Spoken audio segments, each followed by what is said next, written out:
Herzlich willkommen zu einer neuen Ausgabe Roli backt und kocht. Ich bin kürzlich auf ein Fladenbrotrezept gestoßen, das nennt sich Bazlama, ich hoffe ich spreche das richtig aus, kommt aus der Türkei und ist wirklich super einfach in der Zubereitung und super lecker. Wird dort häufig wohl noch auf den Dörfern gebacken und das wollte ich natürlich auch mal ausprobieren und deswegen habe ich das jetzt hier auch gemacht. Dieses Bazlama wirklich ganz einfach in der Zubereitung und in der Herstellung und wirklich der Geschmack, Leute, grandios. Zaubert mir ein Lächeln ins Gesicht. Also redet man nicht lange rum, gehen wir in die Küche und machen uns lecker Bazlama.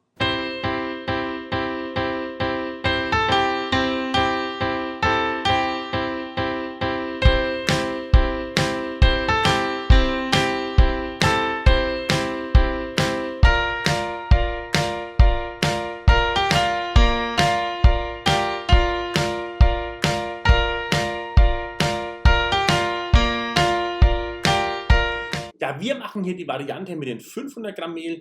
Die Zutaten, wenn ihr mehr das Kilo Mehl benutzen wollt, habe ich euch unten ja in die Infobox geschrieben. Ich habe hier ein bisschen zu viel erwischt, was ihr zu viel habt, einfach mit dem Löffelchen wieder raus.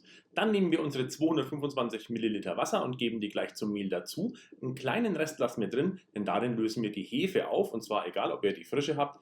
Ich löse sogar die Trockenhefe da drin auf. Müsst ihr nicht machen, könntet ihr die auch direkt mit ins Mehl kippen. Ich mag das aber, wenn die vorher ein bisschen angelöst ist. Und ja, deswegen mache ich das. Dann geben wir den Esslöffel Salz mal mit rein, den streuen wir hier, ihr seht schon, ganz locker fluffig drüber. Und dann nehme ich hier ein bisschen gutes Öl, 2 Esslöffel voll, und gebe die ebenfalls noch mit dazu.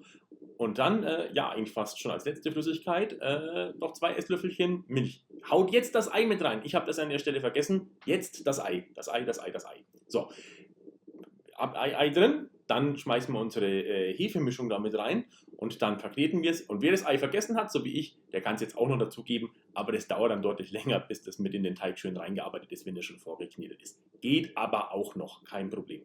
Ja, ihr solltet hier so einen schönen, geschmeidigen Teig bekommen. Ihr seht schon, ich nehme den dann aus der Schüssel raus, da bleibt eigentlich nichts mehr drin. Dann decken wir das Ganze ab und jetzt müssen wir der Hefe Zeit geben. Wir lassen den Teig also gehen, bis er sich ungefähr verdoppelt hat. So, das kann je nachdem, wie warm es bei euch ist, ein bisschen dauern. Geht dann aber doch meistens so zwischen einer halben Stunde und 2 Stunden sollte das auf jeden Fall erledigt sein. Teig raus aus der Schüssel auf eine bemehlte Arbeitsfläche, genauso wie ihr es hier seht. Ich knete den nochmal ganz kurz durch, damit der Teig auch wirklich eine gewisse Geschmeidigkeit bekommt, und dann forme ich da so kleine Kügelchen. Ja, wie groß sind die? Ja, wie eine große Mandarine, sage ich jetzt mal, oder vielleicht sogar ein bisschen größer. So, und diese Kügelchen, die walzen wir dann aus auf ungefähr Tellergröße, so Kuchentellerchen.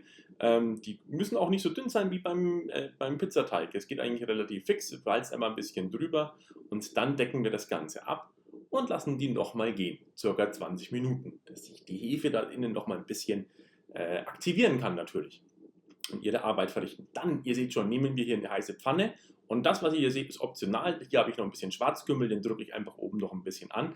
In der Pfanne ist kein Fett. Und ihr seht schon, ja, das Brot backt da wunderbar drin hoch, und wenn man es hat, dreht man es einfach rum von einer Seite. Das dauert einfach ein bisschen.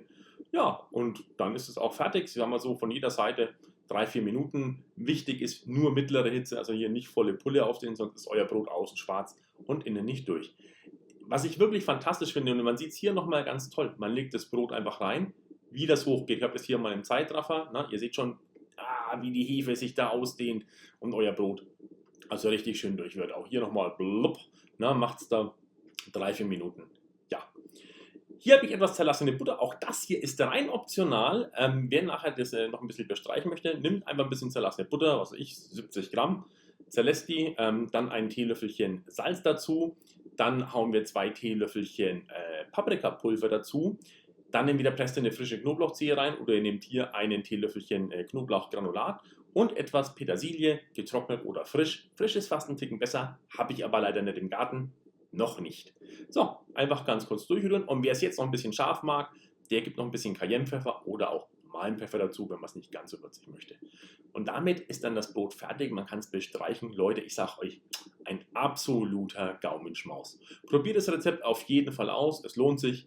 Ich bedanke mich fürs Einschalten und bis zum nächsten Mal. Euer Roli.